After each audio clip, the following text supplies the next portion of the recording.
గంగులో నా జర్రసేపే అందరికీ అధ్యక్ష నమస్కారం అధ్యక్ష. మీరు నాకు అవకాశం ఇచ్చినందుకు చాలా చాలా ధన్యవాదాలు అధ్యక్ష.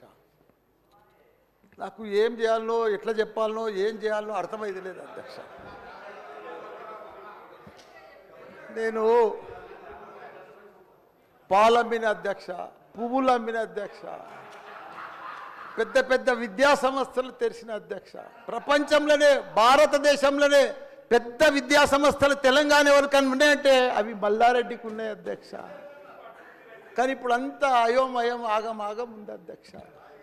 ఎట్లా అంటే నా మేడ్చల్ నియోజకవర్గం అధ్యక్ష, భారతదేశంలోనే ఏకైక నియోజకవర్గం మేడ్చల్. నేను జిల్లా చెప్తలేను అధ్యక్ష, నియోజకవర్గం నాది పెద్దది అధ్యక్ష.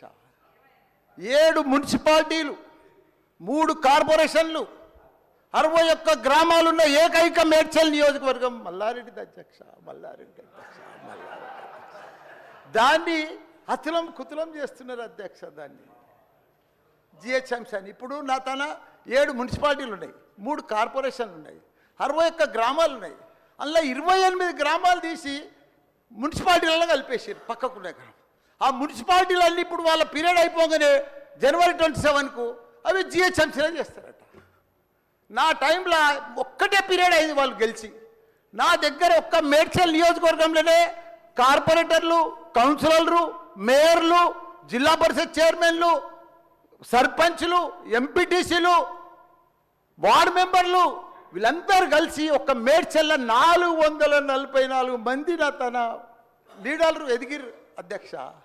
ఇవాళ వాళ్ళంతా మడ్డాష్ అయిపోయారు. మొత్తం సగం మంది కాంగ్రెస్లకే వచ్చారు. అయోమయంలో పడిపోయారు వాళ్ళు మొత్తం కాంగ్రెస్లో.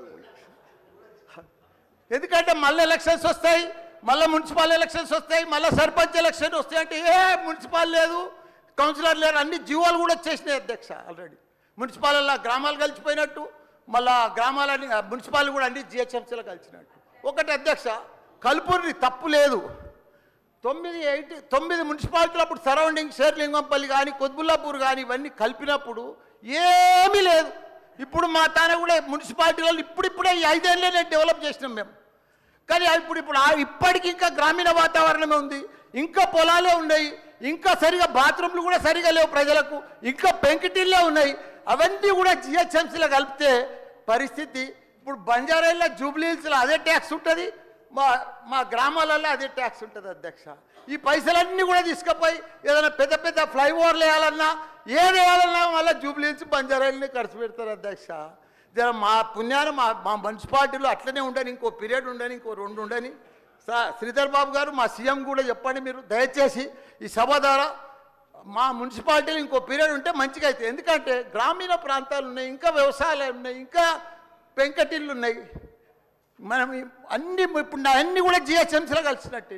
నాకు రూరల్ లేదు, ఎంపీటీసీ లేదు, సర్పంచ్ లేడు, కౌన్సిలర్ లేడు, ఓన్లీ కార్పొరేటర్. అది కూడా 20-30 వేలకు ఒక్కరు అవుతారు. 444 మంది పోయి 40 మంది కూడా గారు 8-10 మంది అవుతారు నా నియోజకవర్గం. 6,48,000 ఓట్లు ఉన్నాయి అధ్యక్ష. అది అయిపోయిందా? ఈ పార్టీకి అయిపోయింది. దయచేసి అది చెప్పినా మీకు అంత మనవించుకున్నా. హైడ్రా భారతదేశంలోనే మన హైదరాబాద్ అంటే, తెలంగాణ రాష్ట్రం అంటే ప్రపంచమంతా మోగిపోయింది అధ్యక్ష. ఐటీ రంగంలో కానీ, ప్రతి ఒక్క డెవలప్మెంట్లో కానీ, ప్రతి దాంట్లో కూడా హైడ్రా వచ్చినాక ఒక్కసారి హైడ్రా ఏం పెద్ద తప్పు పని చేయలే.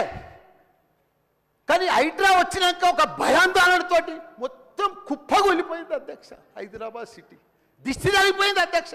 నువ్వేమన్నా అనుకో, ఎందుకంటే నాకు పెద్ద ల్యాండ్ బ్యాంక్ ఉంది, నాకు పెద్ద విద్యా సంస్థలు ఉన్నాయి, నాకేం నష్టం లేదు, నేనేం ఎఫ్టీఎల్లో లేను, బఫర్ జోన్లో లేను. నేను జనరల్గా చెప్తున్నా, అభివృద్ధి అమెజాన్, గూగుల్, ఫేస్బుక్, యాపిల్ లాంటి కంపెనీలు అమెరికా తర్వాత ఇక్కడ మన హైదరాబాద్ తెచ్చిండు మన కేటీఆర్ అధ్యక్ష.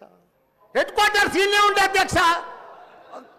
ఐటీలా మనం కర్ణాటక బెంగళూరు మించినాం అధ్యక్ష. ఇక్కడ 9 లక్షల మంది ఉద్యోగాలు చేస్తున్నారు, ఐటీ ఉద్యోగాలు. పెద్ద పెద్ద ప్రపంచం అంతా కూడా హైడ్రా తీసుకొచ్చి పెద్ద పెద్ద వాళ్ళకు గుగులు పట్టిపోయింది అధ్యక్ష. గరీబుల్లో అయితే గుండెలు వలిగిపోయినాయి అధ్యక్ష. మరి అది ఎందుకు తెచ్చిర్రో ఏమో మళ్ళీ నాకు అర్థం కాదు. ఇప్పుడు ఒకటి అధ్యక్ష, ఇప్పుడు నాయే కొన్ని ఎఫ్టీఎల్ ఉన్నాయనుకో, ఎగ్జాంపుల్ చెప్తా శ్రీధర్ బాబా.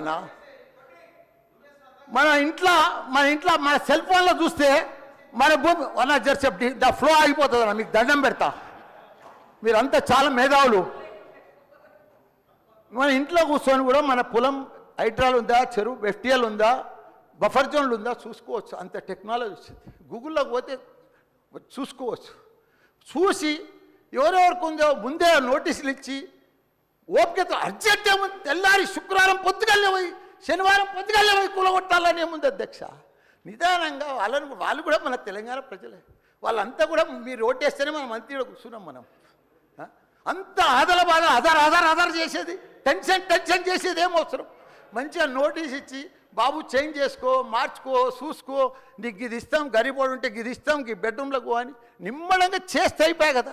ఇంకా 4 ఏళ్ళు ఉంది కదా మీకు, ఈ ఏడాదిలో ఫస్ట్ ఇయర్లో చేయాలని ఏముంది, అన్నీ కొన్ని చేసుకుంటూ వండి. రియల్ ఎస్టేట్ అయితే అధ్యక్ష రియల్ ఎస్టేట్ అయితే కుప్ప కూలిపోయింది. ఏదైనా పెళ్లికి అమ్ముదామన్నా కొంటలేరు ఎవరు, పైసల రొటేషన్ లేదు, వ్యాపారాలు లేవు, బిజినెస్లు లేవు, ఏమీ లేవు అధ్యక్ష. దయచేసి మీరన్నీ కూడా ఆలోచన చేయాలని మంత్రులు ఉన్నారు, అందరికి కూడా చెప్తున్నా, అందరికి కూడా దండం పెట్టి చెప్తున్నా. థ్యాంక్ యూ అధ్యక్ష. ఒక్క నిమిషం మాట్లాడండి అధ్యక్ష.